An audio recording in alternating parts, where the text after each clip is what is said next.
हरी जय जय राम कृष्ण हरी हरी हरी जय जय राम हरी जय जय राम हरी जय जय राम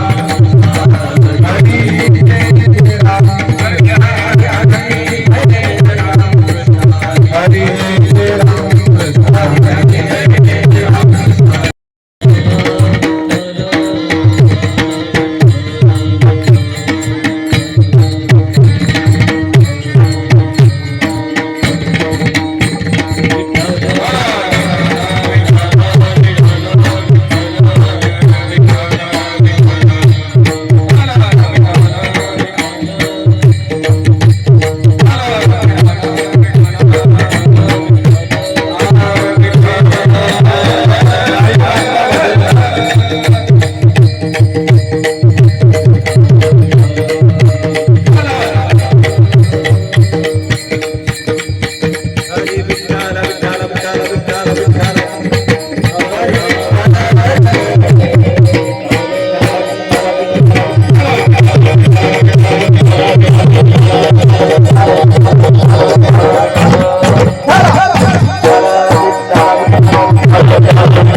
देव वसे चित्ती त्यांचे घडावे संगती ऐसे आवडते म्हणा देवा पुरवावी वासना हरिजना सवे भेटी न हो अंग संग तुटी ऐसे आवडते म्हणा देवा पुरवावी वासना तुका म्हणे जिने भले संत संगष्टणे ऐसे आवडते म्हणा देवा पुरवावी वासना विठाला विठाला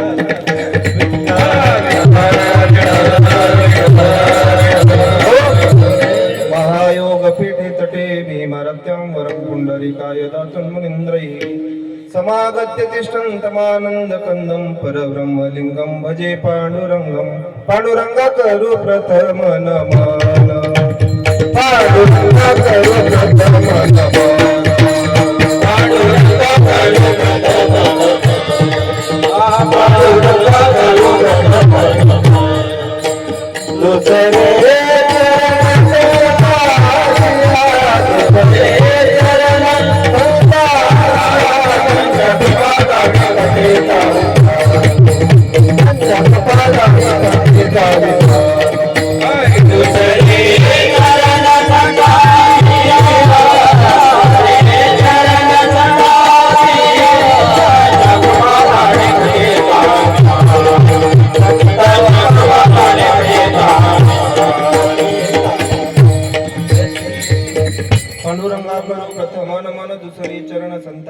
त्यांच्या कृपादानी कथेचा विस्तारू बाबाजी सद्गुरु दास तुका अलंकापुरी रम्य सिंहासनस्थं पदांबोजते जगस्फटिक प्रदेशं विदेन्द्रादिदेवै सदा स्तूयमानं समाधिस्थमूर्तिं भजे ज्ञानदेवम् ॐ नमो ज्ञानेश्वरा करुणाकरा दयाळा तुमचा अनुग्रह चरी घेई घेई माझी सेवा दीन दुर्बळाची देवा दीन दुर्बळाची देवा दीन दुर्बळाची देवा आई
देव वसे चित्ती त्यांची घडावी संगती ऐसे आवडते म्हणा देवा पुरवावी वासना.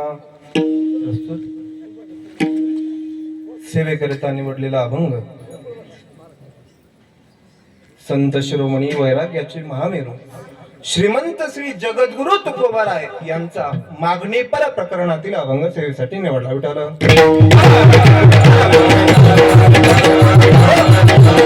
गायलेल्या अभंगाला अर्थाने पूजणे आधी ज्या निमित्ताने आपण येथे एकवटलो त्याकरिता काही शब्द एकत्रित आणावे लागतील किंबहुना ते येतीलच. प्रत्येक भूमीचं काहीतरी वैशिष्ट्य असतं असं मानलं जातं. जपान हे जगाचं शस्त्रगार आहे, फ्रान्स जगाचं फॅशन शो आहे, अमेरिका जगाची तिजोरी आहे, पाकिस्तान जगाच्या कुरबुरी आहे आणि भारत जगाचं देवघर. विठाल भारत तर जगाचं देवघर आहे आणि देव त्या घरात राहतो, तर राहताना तो कसा राहतो हे संतांनाच विचारावं लागेल. तुकोबाराय सांगतात दोही बाही संताची सभा दोही बाई संताची सभा सुवासनी उभा श्री विठ्ठल सुवासनी उभा श्री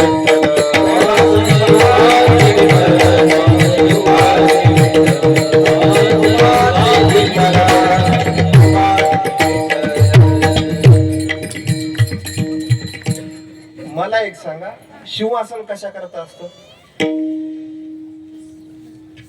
सिंहासन कशा करता असतं? बसण्याकरता असतं. मग तुकोबाराय असं का म्हणाले? दोही बाई संताची सभा सिंहासनी उभा श्री विठ्ठल. सिंहासनावर बसायचं असतं, तिथं उभं नसतं राहायचं. आणि बसणारा जर सिंह असेल तर आसनाचं वेगळं नियोजन करायची गरज नाही. विठ्ठल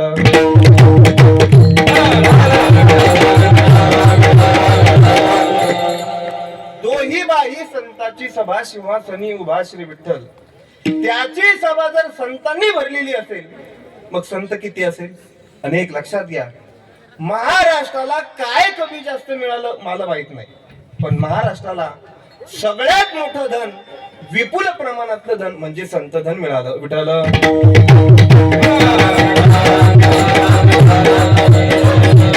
तुम्ही प्रत्येक तालुका बघा, प्रत्येक तालुक्याला एक एक संत आहे. पैठण तालुका बघा, खुलताबाद तालुका बघा, असे अनेक तालुके आहेत. नेवासा तालुका बघा, प्रत्येक तालुक्याला एक एक संत आहे. म्हणून ही संतभूमी. विठ्ठल तत्ववेत्यांच्या अभ्यासाप्रमाणे ऑस्ट्रेलिया जगातील असा एक देश आहे की तिथे दर 300 वर्षांनी एक संत जन्माला येतो. आणि महाराष्ट्र अशी एक वेगळी भूमी आहे, इथला संत कवी मनाचा संत अनेक संत या लोकांना भेटो अशी कल्पना करतो. जे खळांची व्यंकटी सांडो तया सत्कर निरती वाढू भूता परस्परे पडो मैत्र जीवांची. नुसती कल्पना नाही, त्याची पूर्ती सुद्धा आहे. मेळवली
घातली मुक्तीची गवांदी मेळवली मांदी वैष्णवाची. म्हणून पहिल्यांदा सगळी मांदी मिळवून घेतली अशा संत भूमीमध्ये.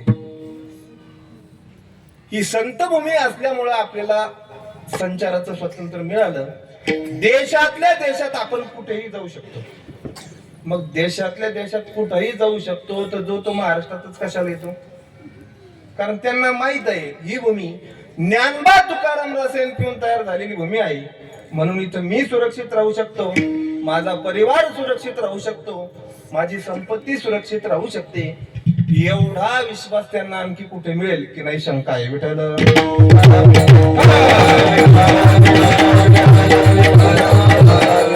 म्हणून जो तो या ठिकाणी येतो. मी पहिल्यांदाच सांगून गेलो की ऑस्ट्रेलियामध्ये दर 300 वर्षांनी एक संत जन्माला येतो. या तुटवड्याचा परिणाम तुम्हाला सगळीकडे दिसेल. आणि नाही कुठं दिसला तर ऑस्ट्रेलियाचे खेळाडू मैदानात इतके आगाऊ का वागतात हे त्याचं कारण आहे. विठ्ठल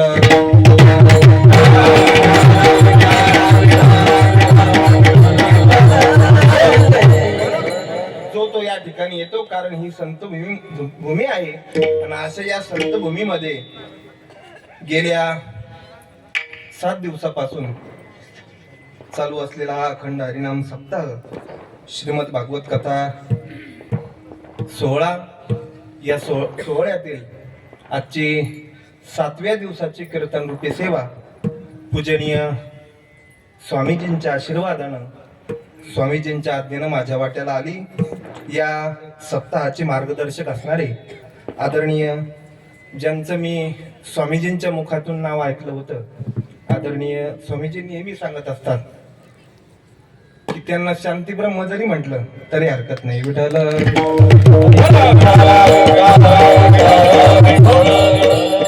महाराज स्वामीजी नेहमी आम्हाला त्या भागात सांगत असतात. आज प्रत्यक्ष दर्शनाचा योगाला असे असणारे आदरणीय गुरुवर्य माधवजी महाराज पित्तरवाड ते या ठिकाणी उपस्थित आहे. त्यांच्या मार्गदर्शनाखाली चालू असलेला हा अखंड हरिनाम सप्ताह, या सप्ताहातील 7व्या दिवसाची सेवा माझ्या गुरुवर्यांच्या आज्ञेने माझ्या वाट्याला आली. या सेवेसाठी उपस्थित असलेले महाराष्ट्रातील सुप्रसिद्ध मृदंगाचार्य आदरणीय आमचे ऋषी महाराज ते या ठिकाणी उपस्थित आहेत. उत्कृष्ट नंदू महाराज ते या ठिकाणी उपस्थित आहेत. आदरणीय कीर्तनासाठी बासरीची साथ करणारे आमचे सनईची साथ करणारे आदरणीय सांडू महाराज ते या ठिकाणी उपस्थित आहेत. आदरणीय विनेकरी बाबा या ठिकाणी उपस्थित आहेत. आदी करून सर्वांच्या चरणी साष्टांग प्रणिपात करतो. आदरणीय बाबांच्या संस्थेतील सर्व विद्यार्थी मंडळी असतील, आदरणीय आमचे स्वामी महाराज असतील, आमचे कांगणे महाराजांचे वडील असतील, आमचे अण्णा असतील, आदरणीय योगेश महाराज बोर्डे असतील, मच्छिंद्र महाराज असतील, आदी करून सर्वांच्या चरणी साष्टांग प्रणिपात करतो. आणि ज्यांच्यामुळे माझा छोटासा आवाज तुमच्यापर्यंत पोहोचला जातोय असे असणारे आमचे ज्येष्ठ गुरुबंधू आदरणीय सचिन भाऊ बिरोटे ते या ठिकाणी उपस्थित आहेत. सर्वांच्या चरणी साष्टांग प्रणिपात करतो. ज्यांच्या मुखातून तुम्ही सुंदर अशी श्रीमद भागवत कथा ऐकतात, पूजनीय स्वामीजींच्या चरणी साष्टांग प्रणिपात करतो. आदरणीय आमचे चोपदार माऊली सर्वांच्या चरणी साष्टांग प्रणिपात. अभंगाला सुरुवात. विठ्ठल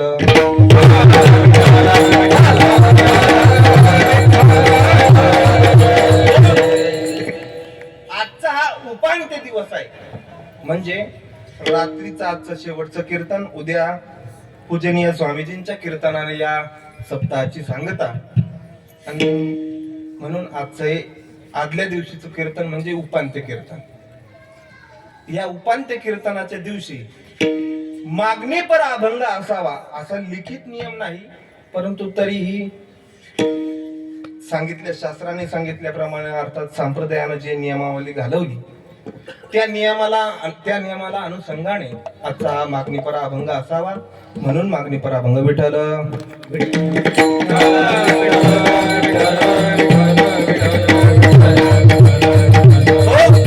तुकोबारा या अभंगातून मागणी मागतात. तसं मागणी मागणं चांगलं नाही. मागणी मागणं ही जी क्रिया आहे, मागणी कोणावर मागायला येऊ नये. मागणी मागणं चांगलंही नाही. तुकोबारायांचे अनेक अभंग आहे, त्या अभंगातून तुकोबाराय मागणाऱ्याचा धिक्कार करतात. हात पसरी जे हात पसरी जे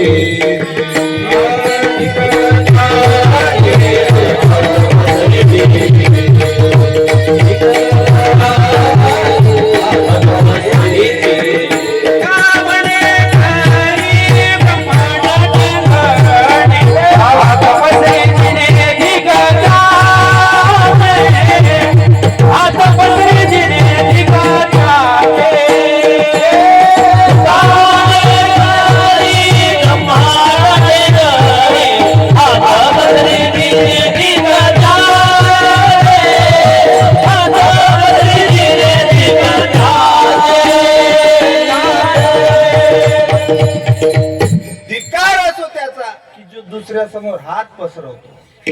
म्हणून मागणी मागणं ही जी क्रिया आहे ती कोणावर येऊ नये, आणि मागणी मागणं तशी चांगलं नाही. तसं संसारातल्या जीवानं, या अपूर्ण जीवानं दुसऱ्याकडं मागणी मागणं चांगली नाही. मागणी मागावी तर पूर्ण जीवाकडं, अपूर्ण जीवानं पूर्ण जीवाकडं मागणी मागावी. म्हणून मागणी मागणं चांगलं नाही. भिक्षा पात्र अवलंबने जळो जिने लाजरवाने, जळो जिने लाजरवाने, जळो जिने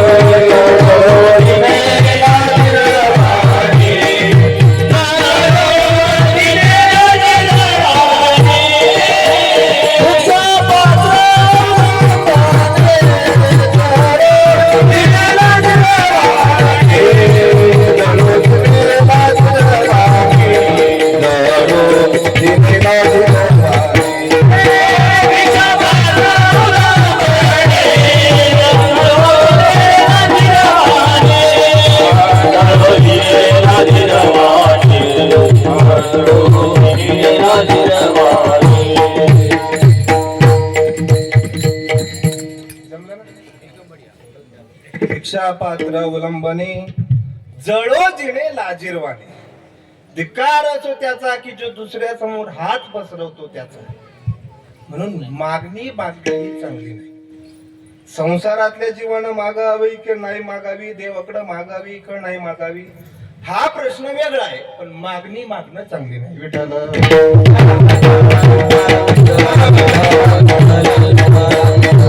अपूर्ण जीवानं अपूर्ण जीवाकडे मागणी मागून काय फायदा नाही. काय झालं, एक राजा शिकारी करता जंगलात गेला. त्याचं सैन्य घेऊन 10-5 सैन्य घेऊन तो राजा निघाला. राजाला समोर शिकार दिसली. त्या शिकारी माग पळत पळत चालत चालत घोड्यावर तो चालत होता. घोडा घेऊन त्या सिंहाच्या माग लागला, हरणीच्या माग लागला, मोठ्या जंगलात गेला. आणि जंगलात गेल्यानंतर बाकीचं सैन्य माग राहिलं. राजा पुढे गेला आणि तिथं गेल्यावर त्याला दिशाभूल झाली. दिशाभूल झाल्यामुळं सगळ्या जंगलात तो फिरला. फिरता फिरता फिरता फिरता अंधार पडला. अंधार पडल्यानंतर त्याला भीती वाटू लागली. सैन्य बाहेर राहिलं, आपण जंगलात आलो, आपलं काय होईल, आपल्याला कोणी हिंस्र पशु मारल, आपल्याला इजा होईल, त्याला भीती वाटू लागली.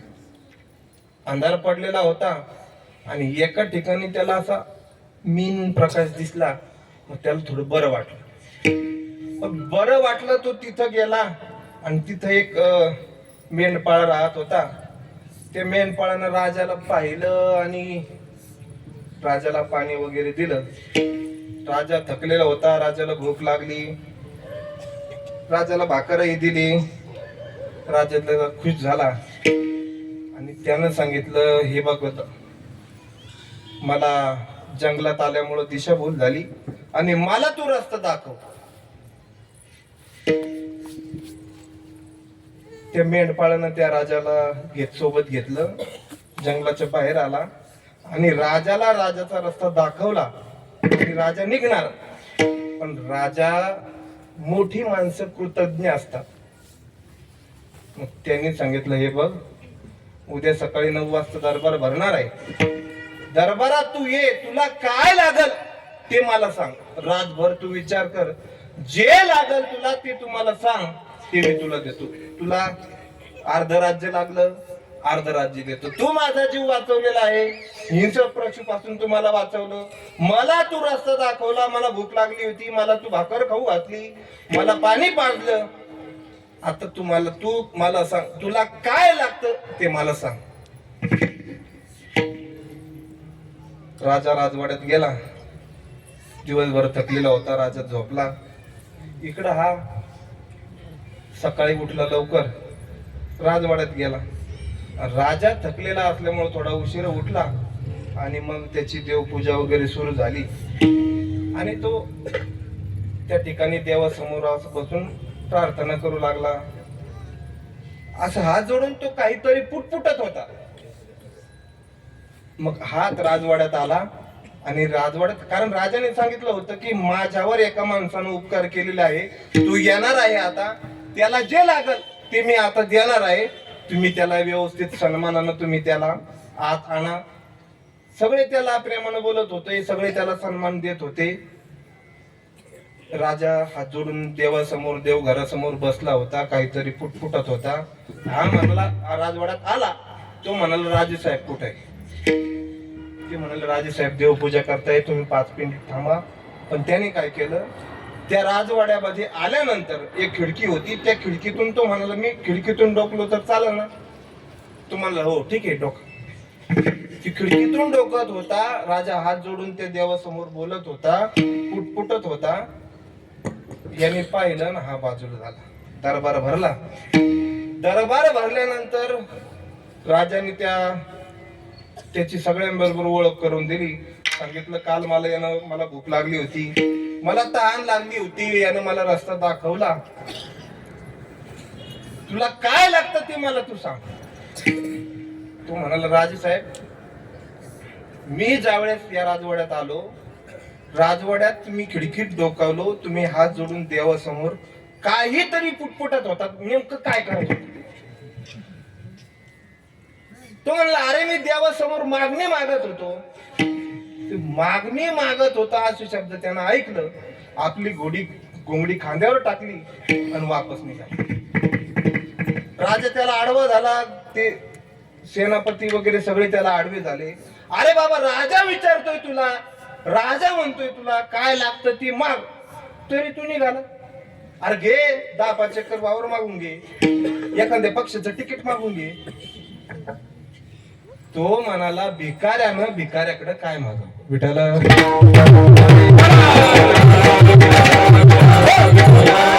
भिकारी असतो. तो म्हणाला, तोच देवाकडे मागतो. मग माझी देवाचे काही भांडण झालेले आहे. विठाला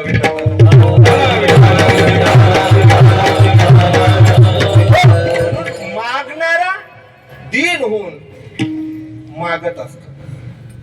म्हणून मागणं ही चांगली गोष्ट नाही. मागण्याची वेळ कुणावर येऊ नये म्हणून मागणं हे चांगलं नाही. विठ्ठल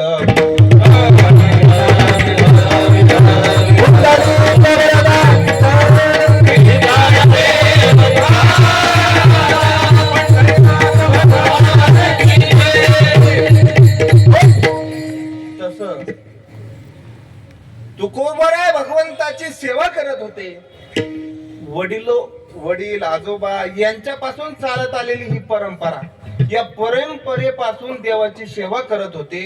देवाच्या डोक्यावर इतकं त्यांच्या भक्तीचं ओझं झालं, इतकं त्यांच्या सेवेचं ओझं झालं, तुकोबरायला देव म्हणायचे, तुकोबराय काहीतरी मागा हो, काहीतरी मागा हो.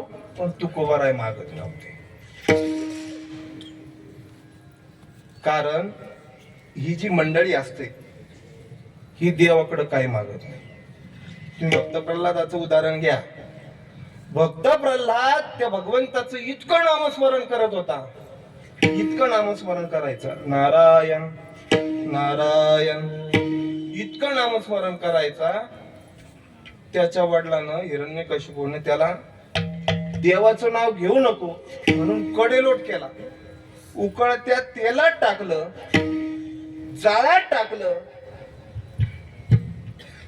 तरी तो नाव सोडायचं नाही. कारण भगवंताचं नाम हे त्यांचं जीवन बनलेलं असतं. विठ्ठल मोचे जीवन,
चला लवकर वेळ होतोय. विठ्ठल मोचे जीवन, तुकोबरांचं विठ्ठल ते नाम जीवन बनलेलं आहे. तस त्या प्रल्हादाला, भक्त प्रल्हादाला इतकं तो भगवंताचं नाव घ्यायचं. पुढे सरका उठून पुढे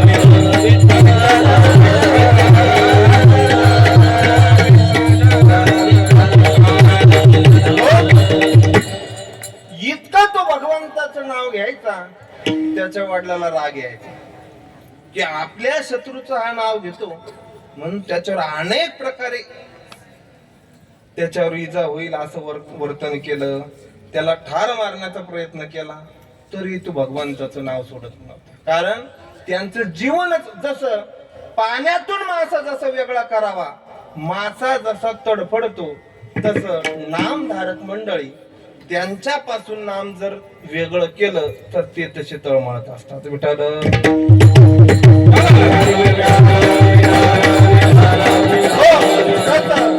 भक्त प्रल्हाद इतकं देवाचं नाव घ्यायचा, त्याच्या वडिलाला राग यायचा. त्याच्या वडिलांनी काय केलं, त्याच्या पायाच्या बोटावर दोन्ही पायावर अशी पाय दिली, त्याची मान धरली, अशी परेड जसं कपडे पिळतो ना तसं त्याला केलं.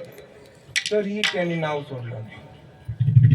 कारण भक्त असे असतात, ते नाव खरे भक्त असे असतात की ते देवाचं नाव सोडत नाही. विठ्ठल रे तुझ्या देवाचं नाव घेतो, तुला मी कडेलोट केला, तुला अग्नीत टाकलं, तुला जलात टाकलं, तरीही तू वाचला. तो म्हणाला मग माझा विष्णू, माझा भगवान परमात्मा जलात नाही का? जलात आहे. आग्नीतही आहे. तो म्हणाला मग या खामात आहे का? तो म्हणाला मग का खांबातही आहे. स्तंभी नारायण प्रगट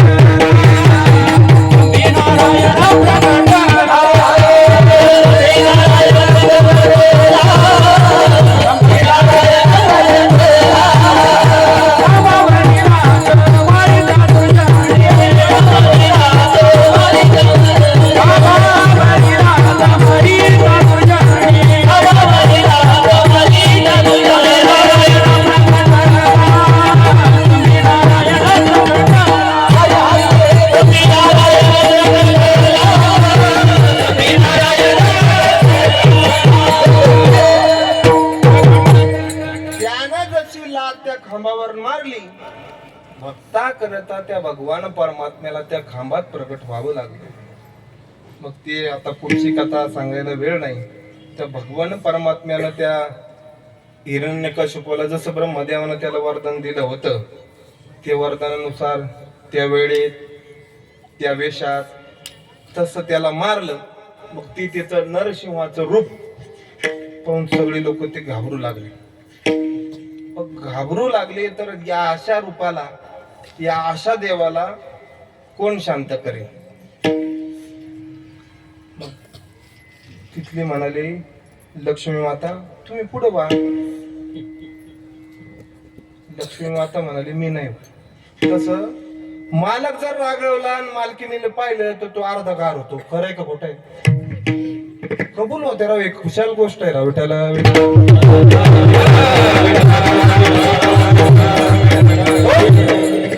ती म्हणाली, असं रूप मी आजपर्यंत पाहिलं नव्हतं, मी जात नाही.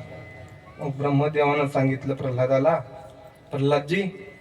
मग प्रल्हादानं भगवान परमात्म्याच्या चरणावर डोकं ठेवलं. पायाला काय लागलं म्हणून भगवान परमात्म्यानं पाहिलं, प्रल्हादजीला उचलून घेतलं आणि मग विचारलं, प्रल्हादा तुझ्यावर प्रसन्न आहे मी, तुला काय मागायचं ते माग. तो म्हणाल, देवा मला काहीच लागेल. अरे तू माग, मी तुला प्रसन्न आहे. तरी तू काहीच मागत नव्हता, कारण खरे जे भक्त असतात ती देवाकडे काही मागत नाही. विठ्ठला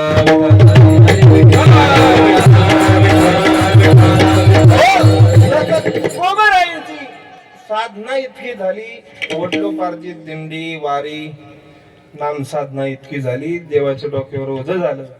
तुकोबाराय काहीतरी मागव. मागण्याची आस पाहे मुखाकडे, मागण्याची आस पाहे मुखाकडे, मागण्याची आस पाहे मुखाकडे, मागण्याची आस पाहे मुखाकडे, तेरा रोकडे मनोरथ चलिया रोकडे मनोरथ चलिया रोकडे मनोरथ चलिया रोकडे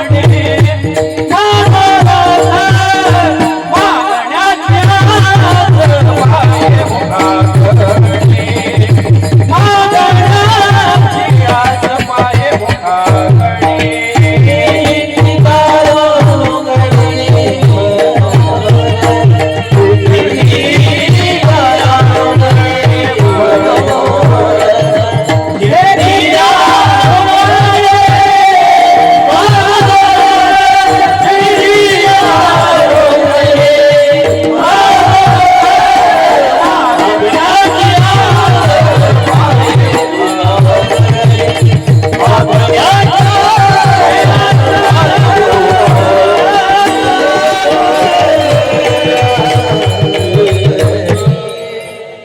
मागण्याची आस पाहे मुखा वाटे. मच्छिंद्र महाराजांचा चांगला पाठ आहे. विठ्ठला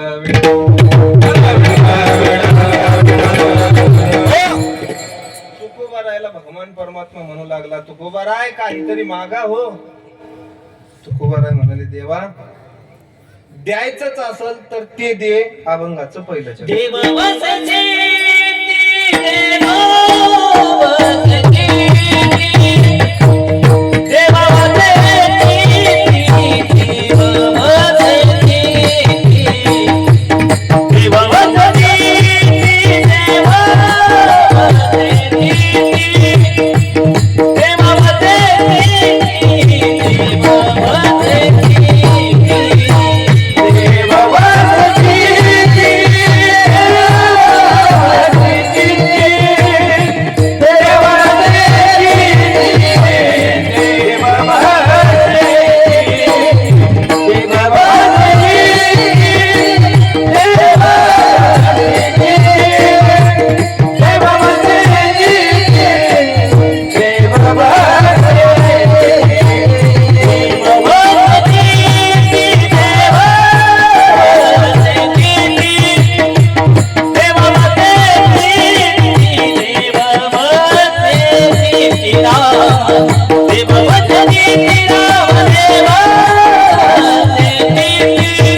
वसे चित्ती त्यांची घडावी संगती.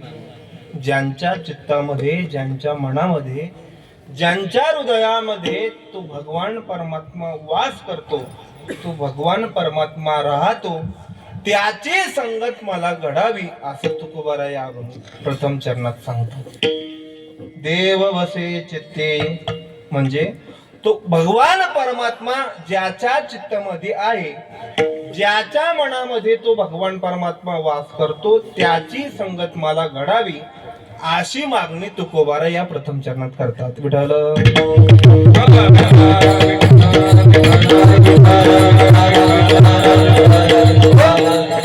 देव वसे चित्ती म्हणजे ज्याच्या चित्तामध्ये, ज्याच्या मनामध्ये देव राहतो.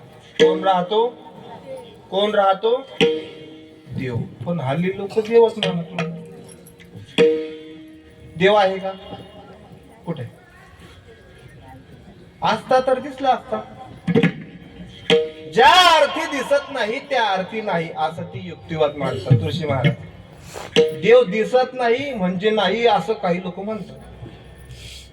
मग मला एक सांगा, प्रवास करत असताना आपल्याला समोर मृगजळ दिसतं, मग ते मृगजळ आहे का? मग ते नाही का? गुलाब, जाई, जुई, मोगरा, चिमेली, निशिगंधा आदी करून ही जी फुलं आहेत, या फुलामध्ये सुगंध आहे. दिसतो का तुम्हाला? मग नाही का? दिसत नाही म्हणजे नाही असं आपल्याला म्हणता येणार. बरं जाऊ दे. देव दिसत नाही असं जर कुणाला म्हणायचं असेल तर या विद्युत मंडळाचे खांब पसरले आहेत, त्या तारा आहेत, त्या तारामध्ये वीज आहे. दिसते का तुम्हाला? मग देव दिसत नाही म्हणजे नाही असं जर कुणाला म्हणायचं असेल तर त्या ताराला हात लावा. माझं नाव कुणाला सांगू नका, मुकुंदवाडीत पहिली वार आलो भाऊ विठ्ठल.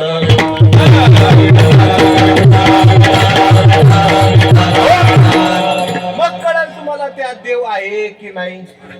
देव दिसत नाही म्हणजे नाही असं आपल्याला म्हणता येईल. देव दिसत नाही म्हणजे आपली पाहण्याची लायकी नाही.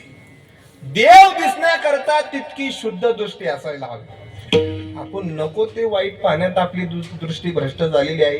मग अशा भ्रष्ट झालेल्या दृष्टीने देव कसं दिसणार? विठ्ठल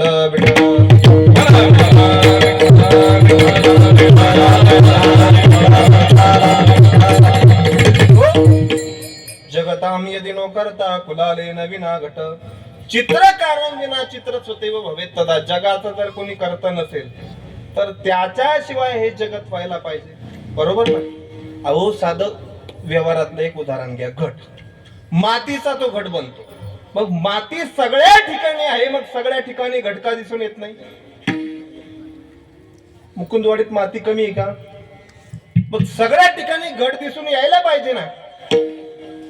घट बनवण्याकरता कुणीतरी कुशल चित्रकार असला पाहिजे, कुणी कुशल कुंभार असला पाहिजे की त्याच्या बुद्धीचं ते कौशल्य आहे. एरवी तरी भूमी आतोनी स्वयंभ काय घडे या गाडग्याचे निगती कोंब परी ते कुलाला मतीचे गर्भ उमटले. त्याच्या बुद्धीचं हे कौशल्य आहे. साधं व्यवहारातलं उदाहरण, मातीपासून घट बनतो, त्या बनवण्याकरता कुणीतरी कुशल कुंभार असला पाहिजे. अहो ज्यानं हे विश्व निर्माण केलं त्याच्याकरता कोणी कुशल नको का? म्हणून तो आहे. दिसत जरी नसला तरी मानायला पाहिजे. विठ्ठल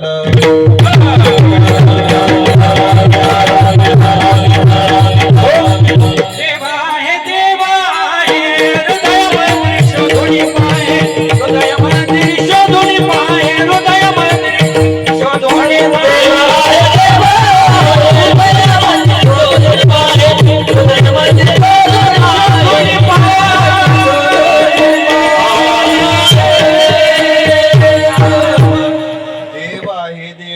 हृदय मंदिरे शोधून पाहे. तो दिसत जरी नसला तरी मानायला पाहिजे. दिसत नाही म्हणजे आपली दृष्टी पाहण्याची नाही. देव दिसण्याकरिता तितकी शुद्ध दृष्टी असायला हवी. म्हणून शुद्ध दृष्टी तो दिसतो. जगतान यदि नो करता कुलाले न विना घट चित्रकारण विना चित्र स्वतेव भवेत तदा. जगाचं जर कोणी करता नसेल तर त्याच्याशिवाय हे जगत व्हायला पाहिजे असं एक सुभाषित कीर्तनात सांगितलं. आणि कीर्तनाला आलेला एक मुलगा होता. त्याने तो श्लोक पाठ केला, ते सुभाषित लिहून घेतलं आणि त्याचे वडील देव मानायचे. कसला देव आणि कसला काय मी नाही मानत, पण त्याची पत्नी, त्या मुलाची आई परमार्थिक होती. तिला फार वाईट वाटायचं की आपले पतिराज देव मानत नाही, कसा उद्धार होईल यांचा, कसं होईल, म्हणून तिला फार वाईट वाटायचं. मुलावर तिने चांगले संस्कार केले. मुलालाही फार वाईट वाटायचं. त्या मुलानं आपल्या वडिलाच्या परिवर्तनाकरिता तो श्लोक पाठांतर केला आणि आचरणात आणला. त्यानं काय केलं, वडील वकील होते, इथं कोणी वकील नाही ना, नाही ते लढायचं माझ्या विरोधात,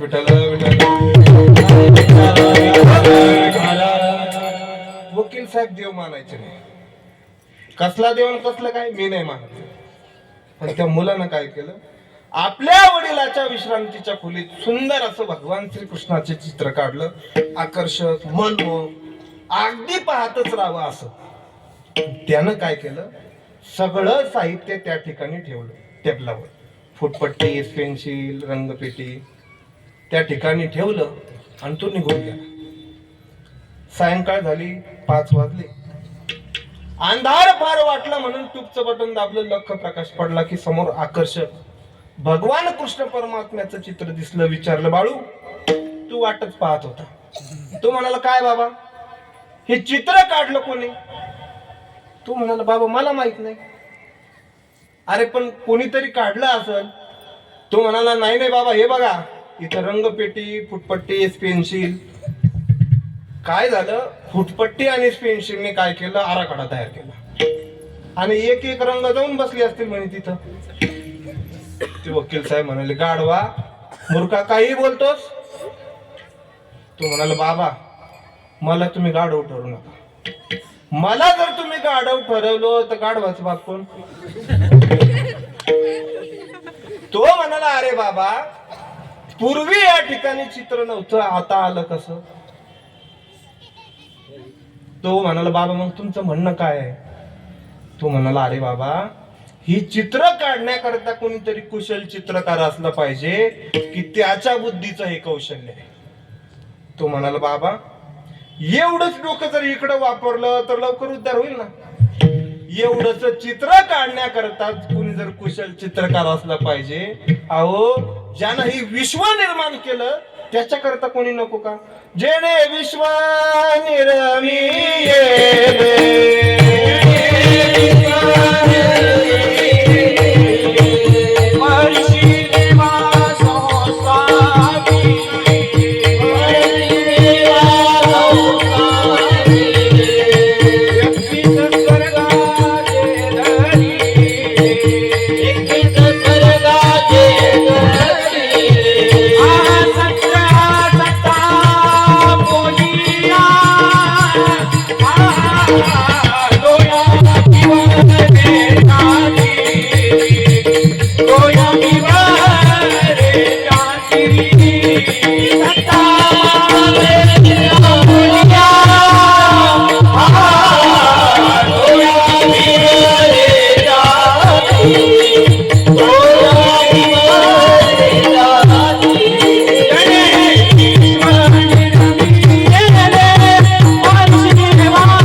दिसत जरी नसला तरी मानायला पाहिजे. तुका म्हणे आकळ आहे सकळ व्यापक, देव नटला नाना परी, नाना परी, देव नटला नाना परी, बरोणी उरला चराचरी रे, देव नटला नाना परी. तो नाना रूपाने या चराचरात नटलेला आहे. दिसत जरी नसला तरी मानायला पाहिजे विठ्ठल.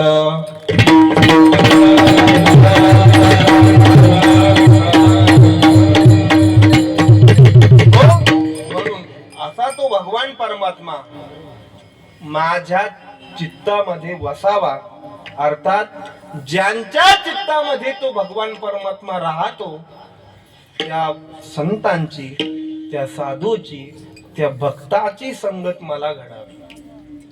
देव वसे चित्ती त्यांची घडावी विसंगती नाही. तुम्ही पाठ लक्षात घ्या. देव वसे चित्ती त्यांची घडावी संगती. लक्ष दिलं पाहिजे, नाही तर फार गोळ होतो. काय झालं, एका मुलाचं नवीनच लग्न झालं आणि लग्न झाल्यानंतर सासूरवाडीचं त्याला जास्त आग्रह. सचिन भाऊ जास्त आग्रह असल्यामुळं तो त्याला सासूरवाडी नेहमी फोन, जावई बापू लग्नाला 2 वर्ष झाले, तुम्ही अजून सासूरवाडीला आले नाही. सासूरवाडी या, आपण बट्ट्या करू, पुरणपोळी करू, मशरूमची भाजी करू, वांग्याची भाजी करू, तुम्ही या सासूरवाडीला. मग त्याला बऱ्याच वेळेस आग्रह झाल्यामुळे त्यानं काय केलं, आपल्या आईला विचारलं. जुनी लोक आई वडिलांना विचारत होते, म्हणून त्यांनी ते आपल्या आईला विचारलं, आई मला सासूरवाडीहून फोन येतोय, मी सासूरवाडीला जाऊ का? आई म्हणाली, बाळ्या कशाला सासूरवाडीला जातो? एक तर तुला इथं कामावर जायची सवय, तिथं गप्पा गप्पा खायची, कशाला सासूरवाडीला जातो? तुम्हाला आई जाऊ दे ना. बर जा, पण एक लक्षात ठेव, तू जावई असल्यामुळे ती तुला जास्त आग्रह करते. काय करायचं, मालाची आवक जावक पाहून माल घेतला पाहिजे, नाही तर फार फजिती होती. काय करायचं, एकदा हो म्हणायचं, एकदा हो म्हणायचं, एकदा तुमच्या कोण, एकदा हो म्हणायचं, एकदा हा. त्यानं पक्क ठरवलं, एकदा हो म्हणायचं, एकदा. गेला सासूरवाडीला, पोहोचला सासूरवाडीला. सासूबाई दरवाजात उभ्याच होत्या. सासूबाईला यानं पाहिलं आणि विचारलं. सासूबाई म्हणाले, आले का जावई बापू? त्याच्या लक्षात आलं, आईनं काय सांगितलं, एकदा हो म्हणायचं. आले का जावई बापू? म्हणाल हो. कस काय, बरी का आमची मुलगी? म्हणे तब्येत बरी का? नाही. मेली का? म्हणे हो. विठाला अशी फजिती होत असते. म्हणून देव वसे चित्ती त्यांची घडावी संगती.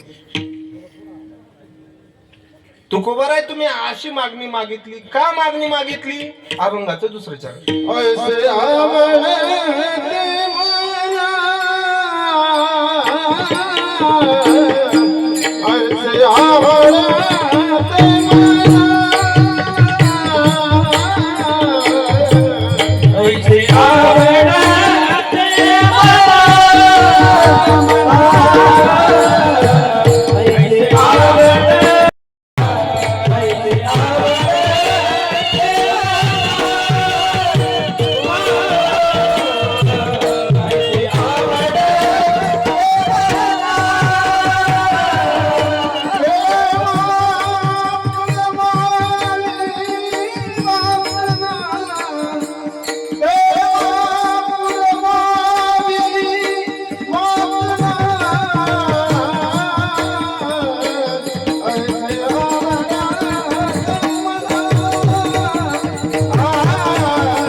आवडते म्हणा, देवा पुरवावी वासना. देवा, ही माझी एक वासना आहे, ती तुम्ही पुरवा. काय की ज्याच्या चित्तामध्ये देव आहे त्याची संगत मला घडावी, आणि असं मला आवडतं, ही एक वासना आहे, ती तुम्ही पुरवावी. विठ्ठल विठ्ठल.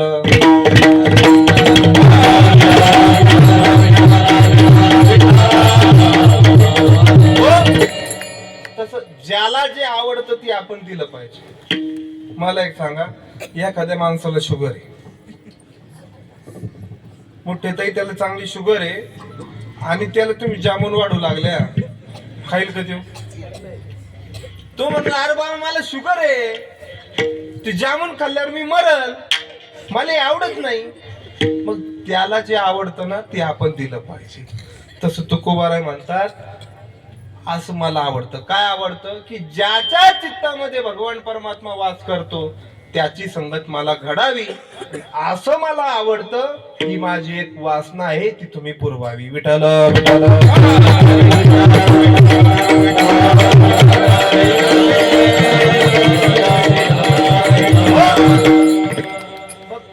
कुणाच्या चित्तामध्ये तो भगवान परमात्मा आहे?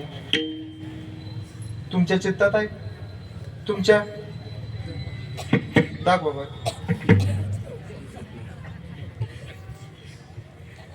तो साधू संतांच्या चित्तामध्ये.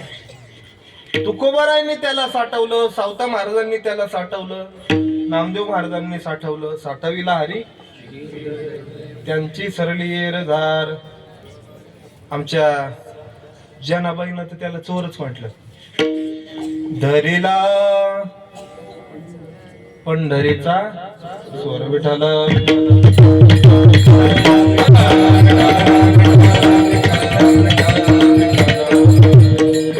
त्या जनाबाई महाराजांना त्याला चोर म्हणून पकडलं, चोर म्हणून पकडलं आणि हृदयामध्ये टाकलं.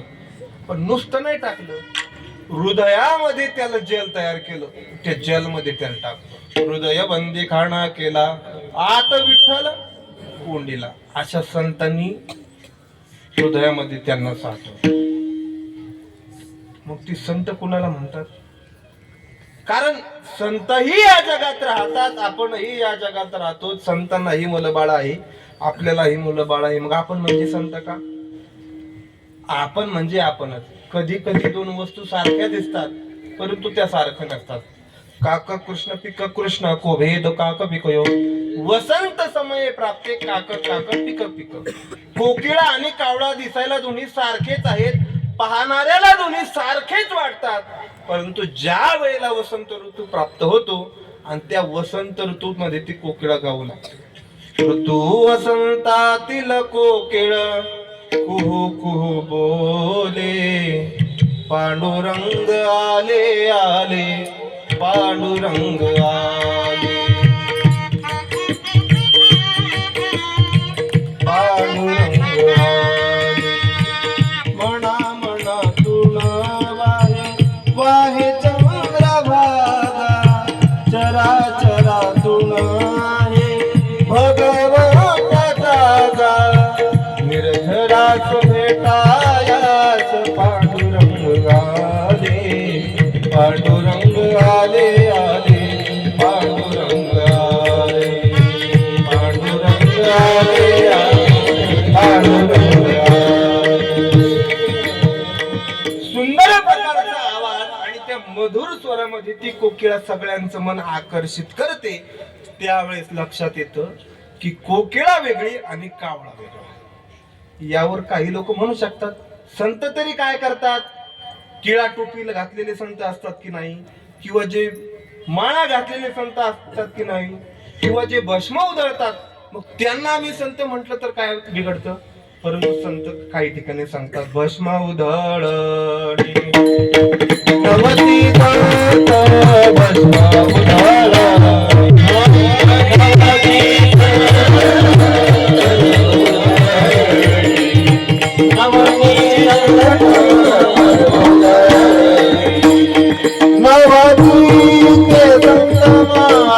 मुद्राचा भूषणी नवती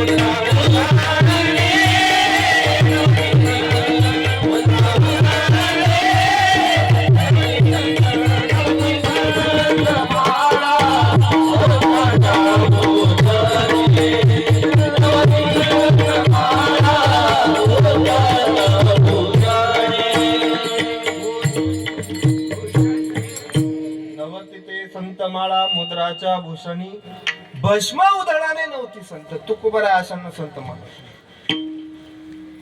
तुकोबाराय कुणाला संत मानतात किंवा खऱ्या अर्थानं संत कुणाला म्हणायचं? कारण या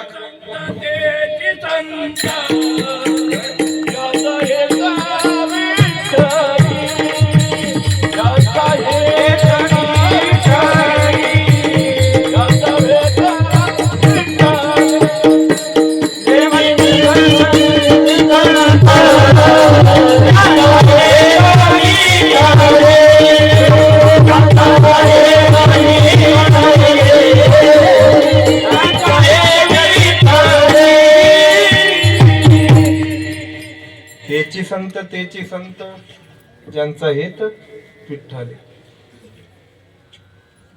अशांना तुकोबाराय संत मानतात. पण या कलियुगामध्ये आपल्या पोटाची कळगी भरण्याकरता अनेक संत या कलियुगात जन्माला आले. एखाद्याची मोठी गाडी दिसली, मोठं वैभव दिसलं, मोठा शिष्य परिवार दिसला की आपण लोक त्यांना संत म्हणतो. पण या कलियुगामध्ये तुकोबाराय सांगतात पोटासाठी संत झाले कलित बहुत. या कलियुगामध्ये आपल्या पोटाची खळगी भरण्याकरता अनेक संत झालेले आहेत. म्हणून कुणालाही तुम्ही संत म्हणू नका. विठ्ठल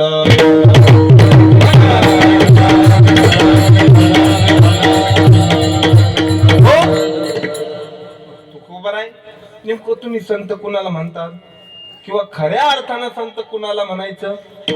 आमच्या मुक्ताबाईंना विचारा. मुक्ताबाई संतांची व्याख्या सांगतात. संत तोची जाणा जगी, जाणा जगी, संत तोची जाणा जगी,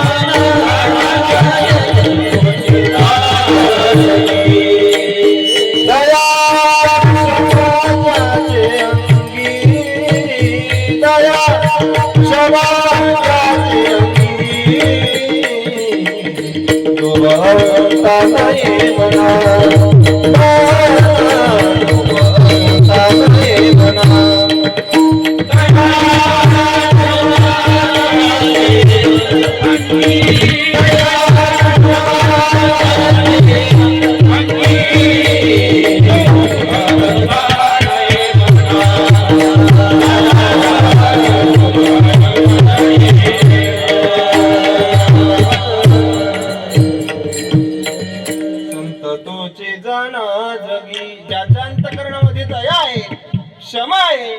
दया व क्षमा असून लोभ अहंकार नाही, याला संत म्हणतात. विठ्ठल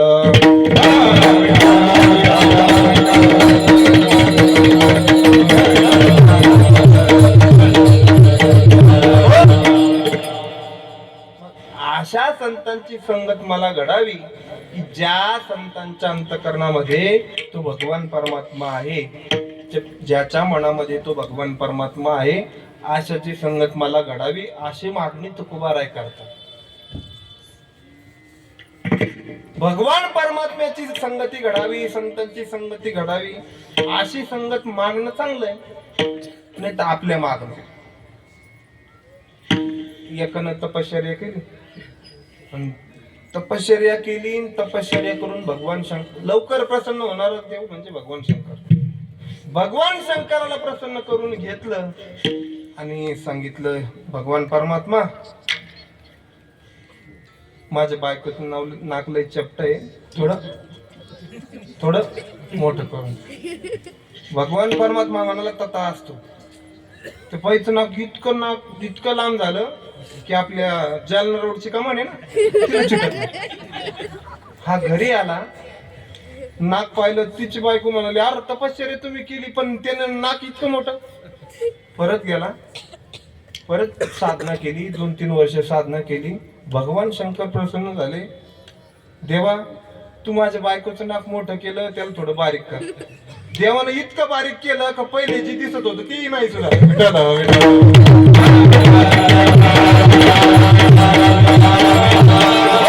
संसारातल्या मागण्या देवाकडे मागू नये. अहो या संसारामध्ये आपण कितीही कष्ट केले, कितीही आपण या संसारावर आपल्या मुलाबाळावर आपण जे प्रेम केलं हे व्यर्थ ठरलं. कीर्तनदासच एकदा मी सांगितलं, आणि कीर्तनात एक वकील साहेब बसले होते. ते म्हणाले, महाराज काही सांगत जाऊ नका. तुम्ही म्हणतात मुलं बाळ प्रेम करत नाही, तुम्ही म्हणतात पत्नी प्रेम करत नाही, तुम्ही म्हणतात नातेवाईक प्रेम करत नाही, पण माझी पत्नी कचेरीतून घरी येईपर्यंत अन्नाचा घास सुद्धा घेत नाही, तुम्ही म्हणता पत्नी प्रेम करत नाही. काही सांगत जाऊ नका. महाराज म्हणाले, वकील साहेब एकदा घरची परिस्थिती बघा आणि मग मला सांगा. तर यालाही वाटलं महाराज सांगतात ते खरं की पत्नी वागते हे खरं, एकदा पाहिलं पाहिजे. याने ठरवलं की पत्नी वागते हे खरं की महाराज सांगते हे खरं, आपण सांगतात ते खरं हे आपण पाहिलं पाहिजे. सकाळीच उठला, कचेरीत निघाला. पत्नी म्हणाली, चल लवकर या जावं, मला फार भूक लागते. बघा किती पत्नी प्रेम करते आणि महाराज म्हणतात पत्नी प्रेम करत नाही. त्यांनी ठरवलं होतं की आज आपण बघायचं महाराज सांगतात ते खरं की पत्नी वागते हे खरं पाहिलं पाहिजे. सकाळीच निघाला आणि मागच्या गल्लीने येऊन मागच्या दरवाजाने आत शिरला आणि जाऊन बसलं वर. आता वकील साहेबाचं घर, वकील साहेबाच्या घरात सीसीटीव्ही कॅमेरे लावलेले. वर जाऊन बसला वरच्या रूम मध्ये. हिला वाटलं हे काही 5 वाजेपर्यंत येत नाही सचिन भाऊ. तिने लगी बासमती तांदूळ आणले, अर्धा किलो बासमती तांदूळाचा भात तिने शिजायला टाकला. तांदूळ शिजायला टाकले, 3 शिट्ट्या झाल्या. एवढं लक्षात ठेवायचा, घरी कोण नसल्यावर तुम्हाला सांगतो 3 शिट्ट्या झाल्या, कुकर बंद करायचं. तुम्ही का 4-5 शिट्ट्याच्या भानगडीत पडले तर एका कुकर मध्ये 3 प्रकारचा भात होतो. वरच्या तांदळाला पाणी लागत नाही म्हणून वर तांदूळ वाढी, मध्ये चिखली आणि बुडाला जळगाव उठाला.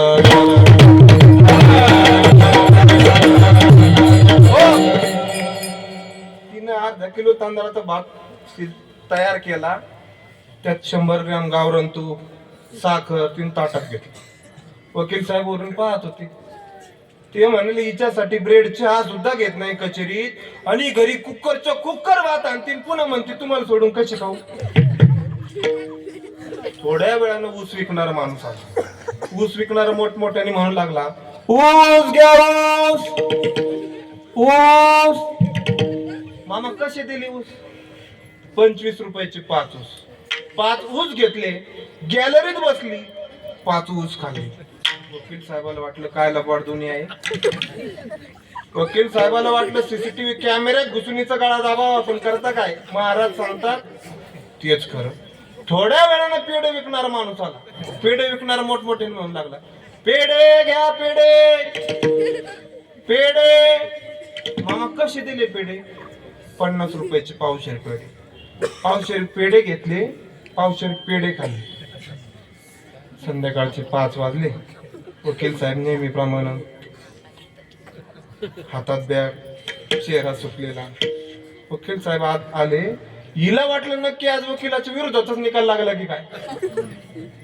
ती म्हणाली, वकील साहेब आले, आत बॅग ठेवली, खुर्चीत बसले. कशी काय कचेरीची मात? वकील साहेब म्हणले, अर्धा किलो तांदळाचा भात. ती म्हणाली, माय कवाची दासपूस. तो म्हणाला 25 रुपयाचे 5 ऊस. ती म्हणाली, का असे आडेवेडे? तो म्हणाला 50 रुपयाचे पावशेर पेढे.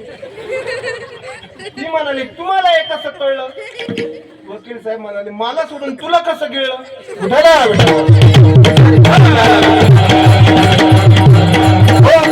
दृष्टांत संपला, सिद्धांत असा आहे. या जगामध्ये विश्वास ठेवण्यालायक, या जगावर प्रेम करण्यालायक फक्त एक गोष्ट आहे, ती म्हणजे संत विठ्ठल.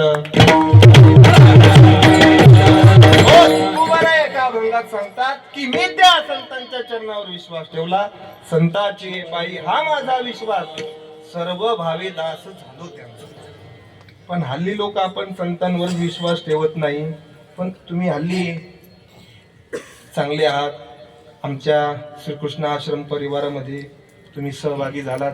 आदरणीय स्वामीजींच्या मुखातून तुम्ही कथा ऐकतात, नेहमी त्या भागात कथा कीर्तना करता, सप्ताह करता येतात. खूप खूप तुम्हाला कोटी कोटी धन्यवाद विठाला.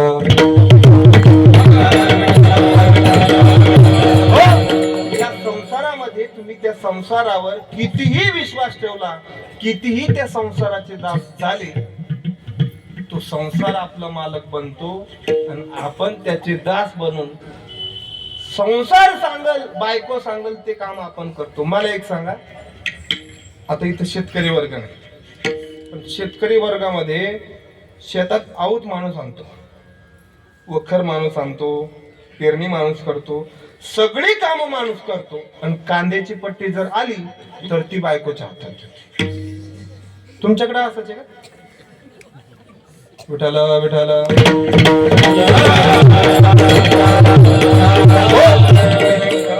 काका म्हणाले जाऊ दे ना, झाकली मूठ 1.25 लाखाची. तुमचं बरं आहे, आमचं बरं आहे. विठाला विठाला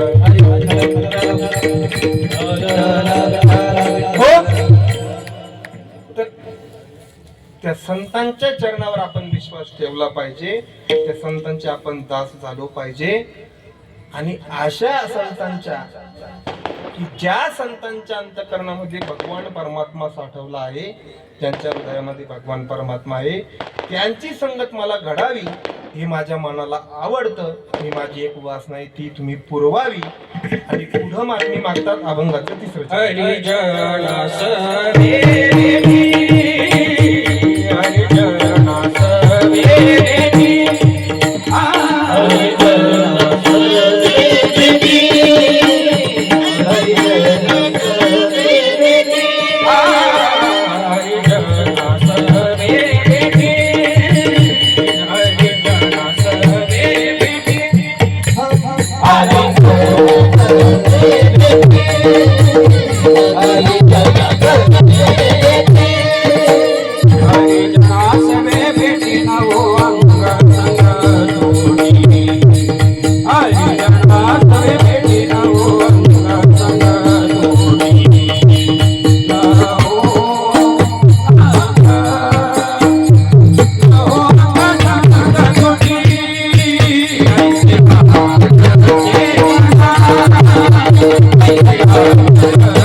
संग तुटी ऐसे आवडते मना देवा पुरवावी वासना. एकटा वारकरी संप्रदायाच्या नियमाप्रमाणे त्या भगवान परमात्म्याचं भजन करू. सगळ्यांनी हाताने टाळी वाजवावी आणि मुखाने भजन करावं. विठोबा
इतकी साधना केली, ही नाम साधना, की ती साधना इतकी केल्यामुळे तुकोबारायला भगवंतानं मागणी मागायला लावली.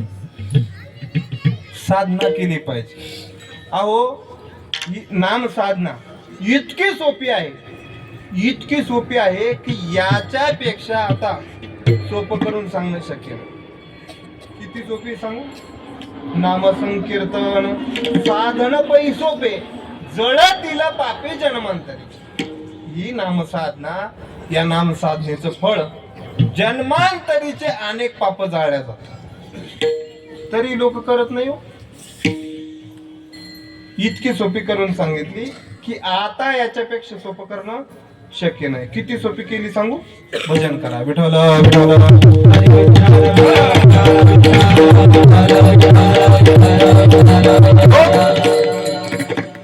मुकुंदवाडीमध्ये भागवत कथा ठेवली आणि भागवत कथा म्हटल्यानंतर महाराज मंडळी येणार, गायक वादक येणार, तबला वादक येणार, यांची जेवणाची व्यवस्था केली पाहिजे. मग काय झालं, आता मुकुंदवाडीमध्ये आमचे योगेश महाराज, सचिन महाराज अनेक दिवसापासून येतात, सगळ्यांचा परिचय. मग एक जणांनी विचारलं, महाराज तुम्हाला जेवायला काय करायचं? पण तर जेवायला वेळेला आमची आवड निवड काही नाही. आम्ही शिकत असताना मधुकरी मागितली, मधुकरी मागणाऱ्या माणसाची किंवा मधुकरी खाल्लेल्या माणसाची तशी आवड निवड काही नाही. पण सांगा ना, तुम्ही आपले जवळचे. आमचे योगेश महाराज म्हणे मला लाडू फार आवडतात. लाडू आवडतात. ते माऊली घरी गेले, पत्नीने सांगितलं आपल्याला आज लाडू करायचे, महाराज म्हणले आपल्याकडे जेवायला येणार. बाजारात गेले, दुकानात गेले, दुकानातून त्यांनी लाडूला जे साहित्य लागतं, नंदू महाराज सगळं साहित्य घेतलं, अगदी काजू बदाम मनुके पिस्ते, अगदी वठाने चावावं असं लाडू बनवलं. नाही लाडू केले जातात. परत 3 दिवस क्रिकेट खेळली, पण लाडू नाही फुटला. अगदी वठाने चावावे असे लाडू केले. महाराज आले, महाराजांना जेवायला वाढलं, लाडूही वाढला, महाराजांनी श्लोक म्हटला, जेवण सुरू झालं. महाराजांना लाडू आवडत होते म्हणून विचारलं, महाराज कशी झाली लाडू? बरे झाले. बरे झाले म्हटल्यावर त्यांच्या लक्षात आलं की लाडूची काहीतरी मिस्टेक. पण सांगा ना, तुम्ही आपले दरवर्षी का दिले त्या सांगा. त्याने काय लाडू केले मावशी? लाडू जरा फिक्केच झाले.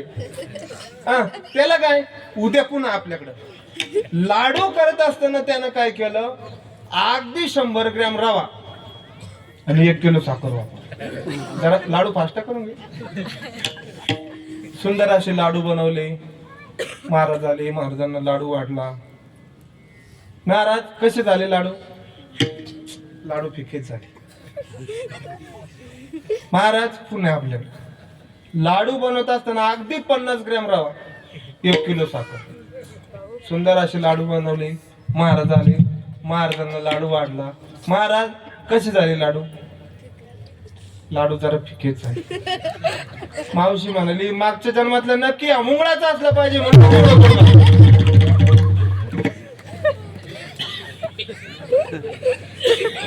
चौथ्या दिवशी पुन्हा आपल्याकडं लाडू बनवत असताना त्याने काय केलं, रवा टाकलाच नाही, अगदी साखरेचा लाडू बनवला. साखरेचा, त्यात काजू नाही, बदाम नाही, काही नाही, काही नाही, काही नाही, साखरेचा. महाराज आले, महाराजांना लाडू वाढला. महाराज कसं झालं लाडू? महाराज म्हणाल लाडू एकाच झाला. सुगरणबाई डोक्याला हात लावला, खाली बसली.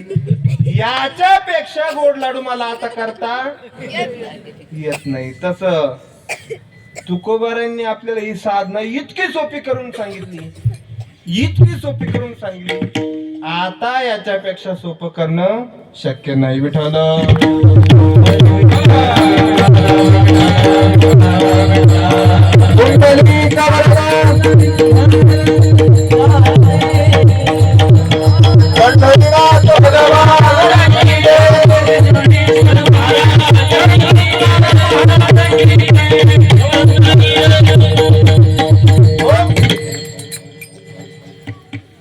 आपण साधना जर केली तर आपल्यालाही ती भगवान परमात्म्याकडे मागणी मागण्याचा अधिकार प्राप्त होऊ शकतो. तसं तुकोबारायनेही ती साधना केली आणि तुकोबारायच्या भक्तीचं इतकं ओझं देवाकडे झालं आणि ती ओझं झाल्यामुळं तुकोबारायला भगवान परमात्मा म्हणला तुम्ही मागणी मागा, काहीतरी मागा. मग तुकोबारायने सांगितलं तू ज्याच्या चित्तामध्ये भगवान परमात्मा वास करतो त्याची संगत घडावी, ती माझ्या मनाला आवडतं. हरिजनाची भेटी म्हणजे संताची संगत मला घडावी आणि त्यांचा न माझा वियोग होऊ नये असं मला वाटतं.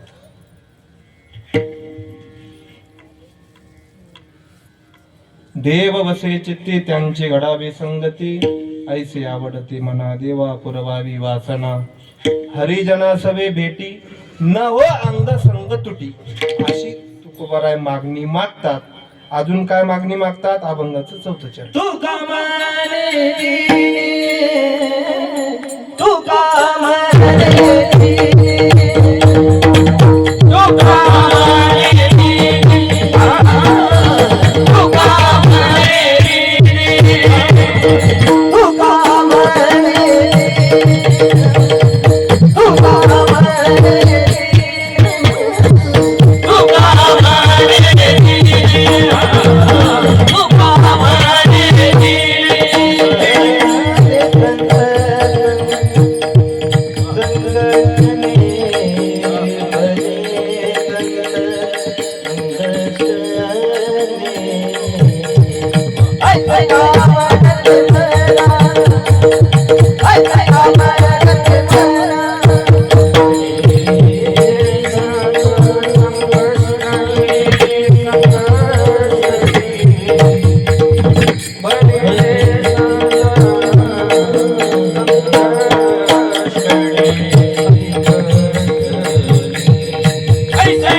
भले संत संघष्टाने. तुकोबाराय म्हणतात माझं हे जीवन, माझं हे जगणं संतांच्या संगतीत घडावं ही माझी एक तुझ्याकडे मागणी आहे. तुका म्हणे जिने भले संत संघष्टाने, ऐसे आवडते म्हणा देवा पुरवावी वासना. ज्या संतांनी आपल्यावर अगणित उपकार केले त्या संतांचं एकदा मोठ्या प्रेमानं भजन. ज्ञानेश्वर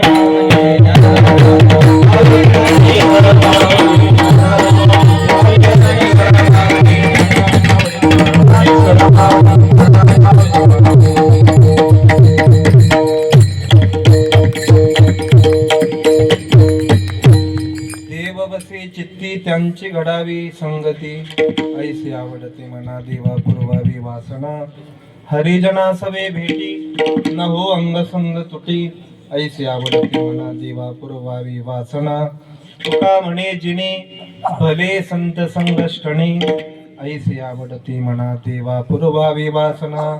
या तुकोबरांच्या मागणीपर प्रकरणातील या अभंगात थोडक्यात आपण बोलण्याचा प्रयत्न केला.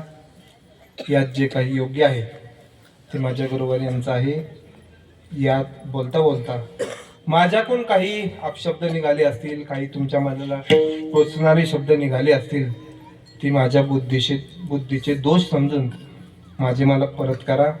आमच्या गावाकडं मोठं शिवना डॅम आहे, त्यात टाकून देण्याचा प्रयत्न करील. यात जे काही योग्य आहे ते आपल्या जीवनात उतरवण्याचा प्रयत्न करा. सज्जनांनो, आई आणि बाप हा कीर्तनातून सांगायचा विषय नाही, पण हल्ली सांगूही नाही. पण हल्ली लोक थोडं शिकल्यामुळं, थोडा पैसा आल्यामुळं आपल्या आईबापाला मानत नाही, आपल्या आईवडिलांना विचारत नाही. म्हणून हे 2 तास तुम्ही कीर्तन लक्षात नाही घेतलं तरी चालेल, पण माझी तुमच्याकडे एक मागणी आहे. पवित्र अशी तुळशीची माळा गळ्यात धारण करा आणि जिथं जागतं दैवत आपलं आईवडील, त्यांना जोपर्यंत जिवंत आहे तोपर्यंत तुम्ही सांभाळा. तुम्हाला काही कोणत्या देवाची साधना करायची गरज नाही, कुठं पंढरपूरला जायची गरज नाही, कुठं काशीला जायची गरज नाही. रिकामे नाटकं तुम्ही डोक्यातून काढून टाका. सज्जनांनो, ज्या आई वडिलांनी आपल्याला हे जगत दाखवलं, या जगात कसं वावरायचं शिकवलं, आदरणीय आमचे बाबा या ठिकाणी उपस्थित आहेत. मीही शिकत असताना आम्हाला आमचे गुरुजी, आमचे बाबा आदरणीय स्वामीजी आम्हाला सांगायचे की वडीलधाऱ्या माणसांचा मान राखा, आपल्या आई वडिलांच्या पाया पडत जा, अशी नेहमी आम्हाला ही शिकवण सांगितल्या गेली. म्हणून हे आमचं साधू संतांच्या आशीर्वादानं, आमच्या गुरुवर्यांच्या आशीर्वादानं आमचं हे जीवन घडलं. पण हल्ली मोठमोठ्या लोकांचे, जज असेल, कलेक्टर असेल, आम्ही सचिन भाऊ, योगेश भाऊ, आम्ही वृंदावनला गेलो होतो. अनिरुद्धाचार्य महाराजांच्या आश्रमात आम्ही गेलो. तुम्हीही टी व्हीवर बघत असाल, मोठमोठ्या लोकांचे आई वडील तिथं वृद्ध आश्रमात आहे. आम्ही विचारलं, आई तुम्ही वृद्ध आश्रमात का? मोठा मुलगा जज आहे, मधला डॉक्टर आहे, लहान शिक्षक आहे, आम्हाला कोणाला पाहायलाच आवड नाही तुमची, म्हणून आलो बाबा इथं. म्हणून सज्जनांनो, आपल्याकडे पैसा कमी असला तर चालेल, संपत्ती कमी असली तर चालेल, पण संस्कार असणं गरजेचं आहे. आणि ते संस्कार तुम्ही आता तुमच्या मुलांना द्या. सज्जनांनो, मुलगा लहान होता, परिस्थिती गरिबीची होती, लहानपणी वडील वारले, सगळी परिस्थिती आपल्या आईवर आली. आई लोकांच्या शेतात कापूस वेचायची, लोकांच्या शेतात खुरपायची, निंदायची, लोकांच्या शेतात काम करायची, लोकांच्या घरी भांडे घासायची, पैसे कमवायची, आपल्या मुलाला शिकवायची. मुलगाही जिद्दी होता, 10वी मध्ये गेला, चांगल्या क्रमांकाने तो उत्तीर्ण झाला. आईला वाटलं माझा मुलगा माझ्या जीवनाचं चीज केल्याशिवाय राहणार नाही. आई लोकांच्या शेतात कापूस वेचायची, लोकांच्या घरी धुणी भांडी करायची, पैसे त्या मुलाला पाठवायची, त्या मुलाला शिकवायची, लागल ते साहित्य त्याला देत होती. 12वीला गेला, चांगल्या क्रमांकानं उत्तीर्ण झाला, महाराष्ट्रात पहिला आला. आईला वाटलं माझा मुलगा माझं जीवनाचं चीज केल्याशिवाय राहणार नाही, म्हणून मुंबईला पाठवलं. फार मोठं धाडस करून मुंबईला पाठवलं. मुंबईला गेला, एका पुलाखाली राहिला, रोजचं वेगळं काम शोधत होता, भेटल ते काम करायचा. तो आता इंजिनियर झाला. 1,00,000 पगार त्याला झाला. किती? 1,00,000 पगार झाला. त्याने आता 400 खोल्यांची चाळ त्यानं आता विकत घेतली. एका खोलीचं भाडं 5,000 रुपये भेटत होतं. लक्षात घ्या, इतका श्रीमंत तो झाला. सज्जनांनो, कितीही गरीब माणूस कितीही श्रीमंत होऊ शकतो आणि कितीही श्रीमंत माणूस कितीही गरीब होऊ शकतो. प्रारब्ध बदललं की होऊ शकतो. म्हणून श्रीमंतानं गरीबाला कधी हलकट समजायचं नसतं. प्रारब्ध बदललं होऊ शकतो. 400 खोल्यांचा तो मालक झाला. एका खोलीचं भाडं 5,000 रुपये भेटत होतं. इतका श्रीमंत झाला.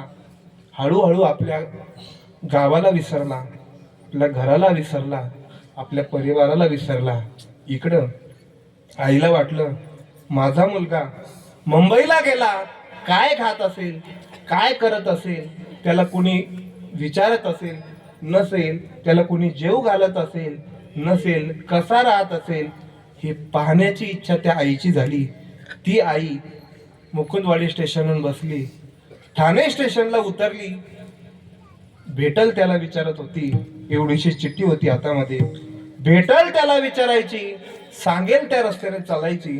ती आता एका चौकात आली आणि त्या चौकामध्ये तिला सुटबूट घातलेली माणसं दिसली. विचारलं, साहेब माझा नारायण राहतो इथं? त्यावेळेस ते साहेब म्हणाले, हे म्हातारे, कुणाला नारायण म्हणतेस तू?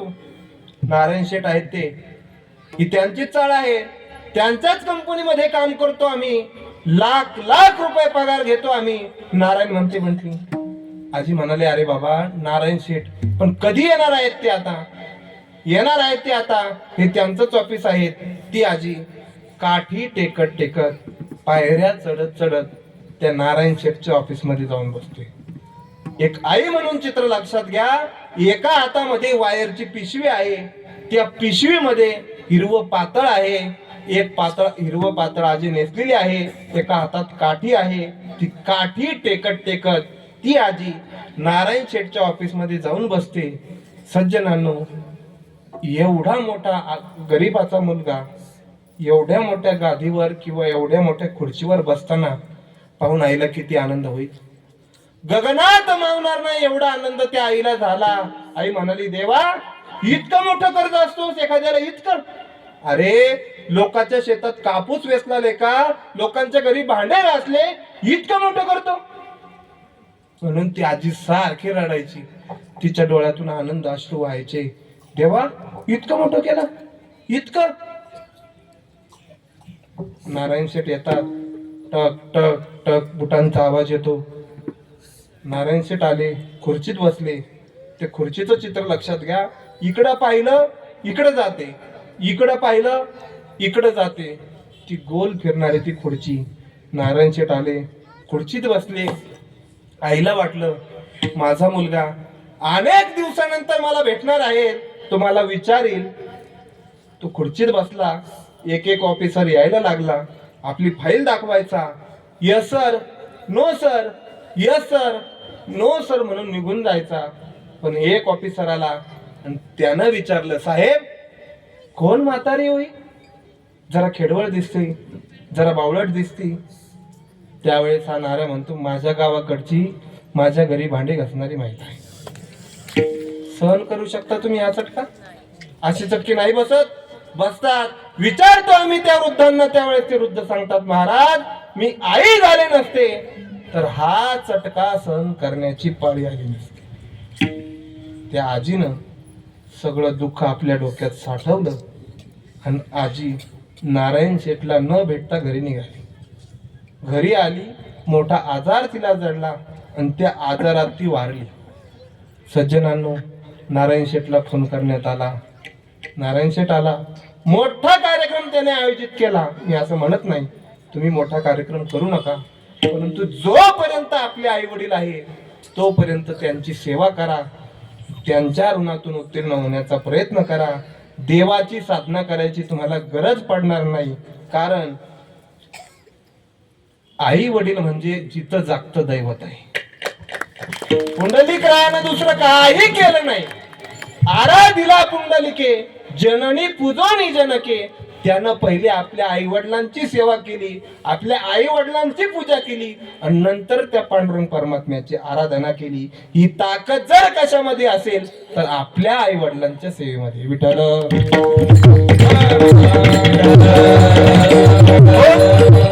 म्हणून ज्यांनी आपल्याला हा जन्म दिला, हे जगत दाखवलं, त्या आईची जोपर्यंत जिवंत आहात तोपर्यंत सेवा करा. तेच आपलं दैवत आहे. आता वेळ आपला संपून गेला. रोहिदास महाराजांनी दुसरं काही केलं नाही. रोहिदास महाराजांनी काशी कधी पाहिली नव्हती, पण काशीची गंगा ते रोहिदास महाराजांचे जे चांबडं बुडायचं डबकं असतं त्याच्यात प्रगट झाली. कशामुळं? फक्त आई वडिलांच्या सेवेमुळं. म्हणून आपल्या आई वडिलांची सेवा करा, त्यांच्या ऋणातून उत्तीर्ण होण्याचा प्रयत्न करा. साधू संतांनी सांगितलेल्या मार्गावर चला. पवित्र अशी तुळशीची माळ गळ्यात धारण केला. चालू असलेला हा अखंड हरिनाम सप्ताह, या सप्ताहातील आज मागणीचा दिवस आहे. म्हणून तुमच्याकडे हात जोडून ही मागणी मागतो की जोपर्यंत आपले आई वडील आहात तोपर्यंत त्यांची सेवा करा. तुकोबारायचा अभंग आहे की तुकोबाराय म्हणतात, देव वसे चित्ती त्यांची घडावी संगती, ऐसे आवडते मना देवा पूर्वावी वासना, हरिजना सवे भेटी न हो अंग संग तुटी, तुका म्हणे जिने भले संत संगष्टने, ऐसे आवडते म्हणा देवा पूर्वावी वासना. चालू असलेला अखंड हरिनाम सप्ताह, या सप्ताहातील आजची उपांत्य कीर्तनाची सेवा उद्या काल्याच्या कीर्तनाने या सप्ताहाची सांगता होणार आहे. या सप्ताहाचे मार्गदर्शक आदरणीय, मी नेहमी स्वामीजींच्या मुखातून ऐकत आलो असे असणारे अत्यंत शांत आदरणीय आमचे गुरुवर्य माधवजी महाराज ते या ठिकाणी उपस्थित आहेत. त्यांच्या मार्गदर्शनाचा खाली चालू असलेला हा सप्ताह, या सप्ताहात आदरणीय आमचे कांगणे महाराजांचे वडील या ठिकाणी उपस्थित आहेत. आदरणीय आमचे स्वामी महाराज असतील, आमचे योगेश महाराज असतील, आमचे कृष्ण महाराज असतील, आदरणीय मच्छिंद्र महाराज असतील. तसं त्यांनी सुंदर अशी चाल पहिल्यांदा गायली. पूर्ण कीर्तनात मला चाल दाखवायचं काम ठेवलं नव्हतं. आदरणीय दोन्ही तिन्ही गायक त्यांच्या चरणावर साष्टांग प्रणिपात करतो, ज्यांच्यामुळं माझा छोटासा आवाज तुमच्याकडे मोठा करून पाठवण्यात आला. अशी असणारी माझ्यावर अत्यंत लहान भावाप्रमाणे प्रेम करणारे आमचे सचिन भाऊ असतील, आदरणीय ऋषी महाराज असतील, आदरणीय तुम्हा सर्वांच्या चरणी साष्टांग प्रणिपात करतो आणि याच ठिकाणी थांबतो. तुकाराम तुकाराम तुकाराम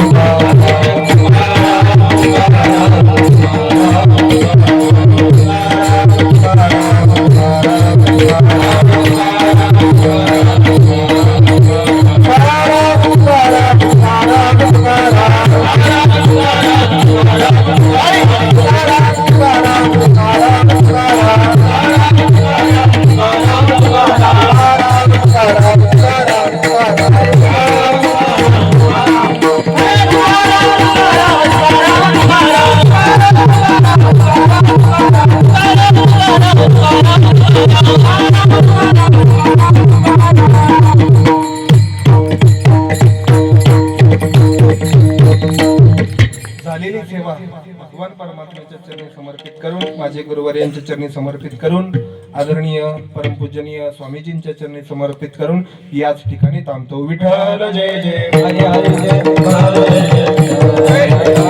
जय.